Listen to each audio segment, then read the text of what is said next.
दुश्मनों को अब हर तरफ से घेर लिया है, हर तरफ से घेर लिया है। क्यों मैं ऐसा कह रहे हैं, तस्वीर के जरिए आपको दिखाते हैं और समझाते हैं। 5 तस्वीरें देखिए। वेस्ट बैंक, यहां पर भी इजराइल लगातार खुद को डिफेंड कर रहा है। सीरिया की अगर बात करें तो वहां पर हमले किए गए हैं। इसके अलावा सबसे इंपॉर्टेंट है गाजा। गाजा पर कैसे अब एयर स्ट्राइक्स तेज हो गई हैं, ये अभी आपने बिल्कुल ताजा तस्वीरों में देखा है। और लेबनान में भी लगातार जवाबी कार्रवाई जारी है। तो यहाँ पर पूरी तरह से इजराइल ने दुश्मनों को घेर लिया है, जवाब दे रहा है इजराइल, रुक नहीं रहा है और साफ कर चुका है कि अब गाजा को पूरी तरह से साफ करना है। तो इजराइल के टॉप टारगेट्स कौन कौन हैं वो अब हम आपको बता देते हैं। मारवान इरसाल कासिम ब्रिगेड का डिप्टी कमांडर इन चीफ है, ये सबसे पहले टॉप टारगेट पर है। इसके अलावा यहवा सिनवार की हम बात करें तो पॉलिटिकल ब्यूरो का प्रमुख है, ये भी एक तरह से टारगेट पर है इजराइल के। और अब्दुल्ला बरगौती जो प्रमुख हथियार विशेषज्ञ है, समझाता है, ये भी टारगेट पर है। और कौन टारगेट पर है? इस्माइल हनिये जो कि सबसे बड़ा राजनीतिक नेता गाजा का है, उस पर भी निशाना साधने के लिए इजराइल तैयार है। और इसके आगे खालिद मशाल की बात कर लेते हैं, जो कि संस्थापक सदस्य और प्रमुख रणनीतिकार है, जो सारी चीजें डिजाइन करता है, वो भी टारगेट पर है।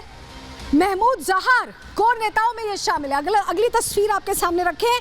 मोहम्मद दाइफ जो कासिम ब्रिगेड का प्रमुख है, ये भी कहीं ना कहीं टारगेट पर है, इस पर भी निशाना है। तो ये वो 7 चेहरे जिन पर इजराइल लगातार कोशिश कर रहा है निशाना साधने की, क्योंकि इनको तबाह कर दिया तो हमास का पूरी तरह से सफाया और आसान हो जाएगा, ये समझ रहे हैं हम। लेकिन इस बीच एक और जानकारी आपके सामने, हमास का प्लान दलदल, जो अभी तक आपको किसी ने नहीं बताया होगा, ये आपको समझना बहुत जरूरी है। तस्वीर देखिए, आप यहाँ गाजा स्ट्रिप देख पा रहे हैं, साफ तौर पर लाल कलर में हाईलाइटेड। आप देखिए गाजा स्ट्रिप, और इसके इस तरफ आप समझ रहे हैं इजराइल है। और ये जो टनल्स बने हुए हैं नॉर्थ गाजा की तरफ आप देखिए, 2 टनल्स हैं और एक गाजा सिटी में है। अगर इसको खोदकर और गहरा कर दिया जाए और समुद्र तक इसे ले जाया जाए, और उसके बाद कुछ दूरी छोड़कर जब समय आएगा, जब इजरायली सेना घुसने की कोशिश करेगी, इसमें ब्लास्ट कर दिया जाए तो पानी का जलजला आ जाएगा। जो अल अक्सा फ्लड नाम दिया है, उसे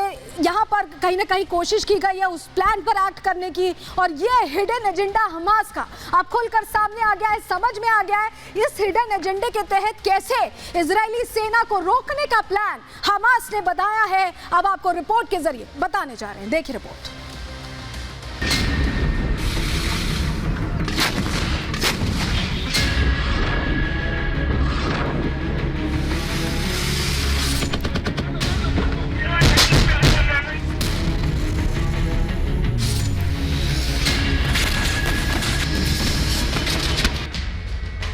नेतन्याहू ने 1 नहीं, 2 नहीं, 3 बार उत्तरी गाजा में बसे फिलिस्तीनियों को अल्टीमेटम दिया, गाजा छोड़कर वहां से जाने को कहा, ताकि इजराइल की सेना हमास के आतंकियों को उन्हीं के घर में घुसकर ऐसा मारे कि उनका नामो निशान मिट जाए, उनकी पहचान, उनका अस्तित्व दुनिया के कोने कोने से खत्म हो जाए।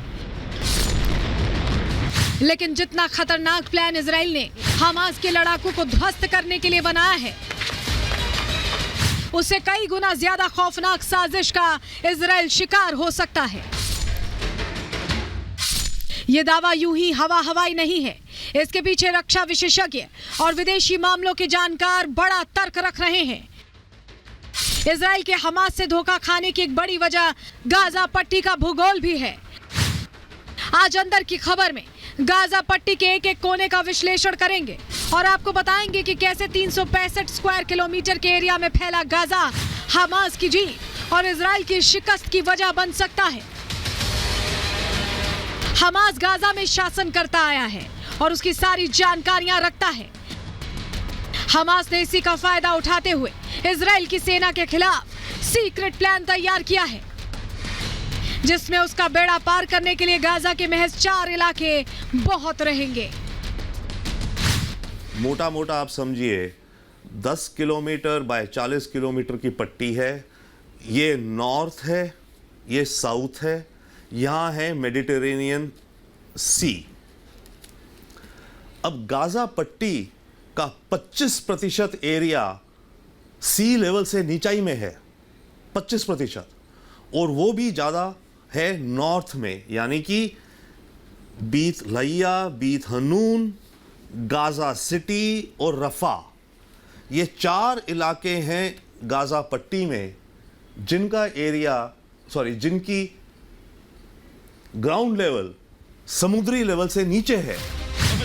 समुद्री तल से 25% नीचे मौजूद ये चारों इलाके इजराइल का खेल बिगाड़ने में हमास को बड़ा योगदान दे सकते हैं।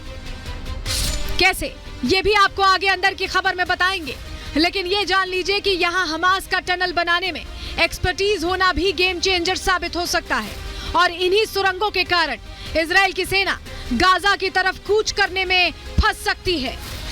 जो एरिया समुद्री लेवल से नीचे है, वहां से एक टनल खींच के बना दे समुद्र तक, यहां से बना दे टनल्स जो समुद्र तक कनेक्ट करती हैं, और आखिरी 2 फुट को वो अभी ना खोदे, और आखिरी 2-2 फुट पे वो बॉम्ब लगा दे, प्लेस कर दे बॉम्ब्स को। हमास उत्तरी और दक्षिणी गाजा के इन इलाकों में बम लगाकर इजरायली सेना को शहर के अंदर घुसने से रोकने की कोशिश कर सकता है। हमास के आतंकियों का एक बटन दबाना इजराइल के लिए बड़ी मुश्किल खड़ी कर सकता है। एक बटन दबाते ही समुद्री इलाके में खलबली मचने से सब तितर-बितर हो जाएगा, और इजराइल के सैनिक बख्तरबंद गाड़ियां जहां के तहां हमास के बिछाए दलदल में फंस सकती हैं। जब रिमोट से ब्लास्ट कर दिया तो समुद्र का पानी तो दहाड़ता हुआ यहां पहुंच जाएगा, क्योंकि देखिए पानी अपना लेवल सेम करता है। तो अगर समुद्री लेवल से ये जगह 1 मीटर नीचे है तो पानी इतना आएगा कि इस 1 मीटर वाले को पूरे को भर देगा 1 मीटर पानी से। ये आपका एक मानिए मैदान है, उस मैदान में सारा कीचड़ 1 फुट पानी हो जाएगा। इजराइल के टैंक और ट्रक्स उस इलाके से क्रॉस नहीं कर पाएंगे। अंदाजा लगाया जा रहा है कि समुद्री तल के नीचे मौजूद इन इलाकों में इजरायली सेना को फंसाना ही शायद हमास का मकसद है, जिसका एक और सबूत इजराइल के खिलाफ हमास का ये कोड नेम है, ऑपरेशन अल अक्सा फ्लड। फ्लड यानी कि सैलाब। हो सकता है कि यहाँ हमास का मतलब समुद्र में इजराइल के खिलाफ मचाने वाली तबाही ही हो। इस ऑपरेशन का नाम बहुत सोच समझ कर दिया गया हो। अगर वाकई ऐसा ही कुछ प्लान हमास का है तो इजराइल की गाजा राह इतनी आसान नहीं है।